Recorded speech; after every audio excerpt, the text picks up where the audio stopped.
ও ভাই, ও ভাই কোটে যাস রে ভাই রে? ও ভাই কোটে যাস? কি করে যাং? কোটে? ওই যে ওই পাশে মোর বউ মানে প্রেমিকে খাড়া হয়ে আছে, হ্যাঁ তাহে নিয়ে ঢাকার যাই। আজকে গাড়ি ঠিক করে থুয়েছ, হ্যাঁ। বুঝিস ওদের খাড়া হয়ে আছে টেহাটুয়ে নিয়ে, সোনা নিয়ে। এক ভরি স্বর্ণের দাম হলে কত জানি? কত? 2,08,000 টেহা। 4 ভরি বলে নিয়ে আসছি। তো এখন কি করার? 4 ভরি যদি নিয়ে এসে থাকে তাহলে তো অর্থে তো 10 লাখ। আরো টেহা নিয়ে আসছি, দেরি করা যান না। তোর দেহ ভাসছে, তোর এই যে শোন আমি কি কই শোন, দেহ তোর ভাসছে না? না দেও ভাসে নাই। এই মুই এই যে সিঁড়ি সিঁড়ি দৌড়াইছো, তুই এবার যে গেট আপ সেট আপ নিছিস না, যে মরুক মাতার দিছিস। আরে এটি তো নিয়ে আনু, ওই যে ওটা আমরা কাঞ্চিত ফেলে দিছে। এখন তো ঠেকা কাম সারা লাগবে না। হ্যাঁ তাড়াতাড়ি করি না, এখন যাং।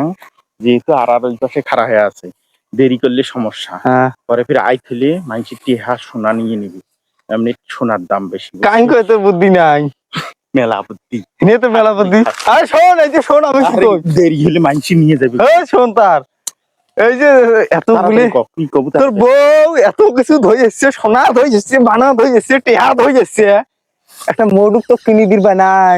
এটা দোকানে গেলে টেহা পেছি না গে।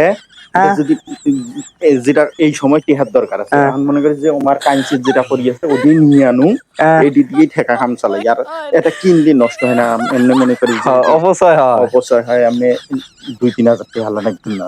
তুই যা, তোর দেহটা যদি মারি ছাই না দেয়, তোর দেহটা মারি যায় যে ওই ওলে চলে সোনা ধইছে না, ওলে একটাও 1 নাম্বার সোনা নয়, 1 নম্বর নয়, ডুপ্লিকেট। তাহলে আয় তো তুই যাই, আমরা দেখ মোলা। মুই তো মোর তো সময় তো শাসর ঢালা, তো মুই তোর সাথে আমি যাং বাল দিয়ে আমি করবে।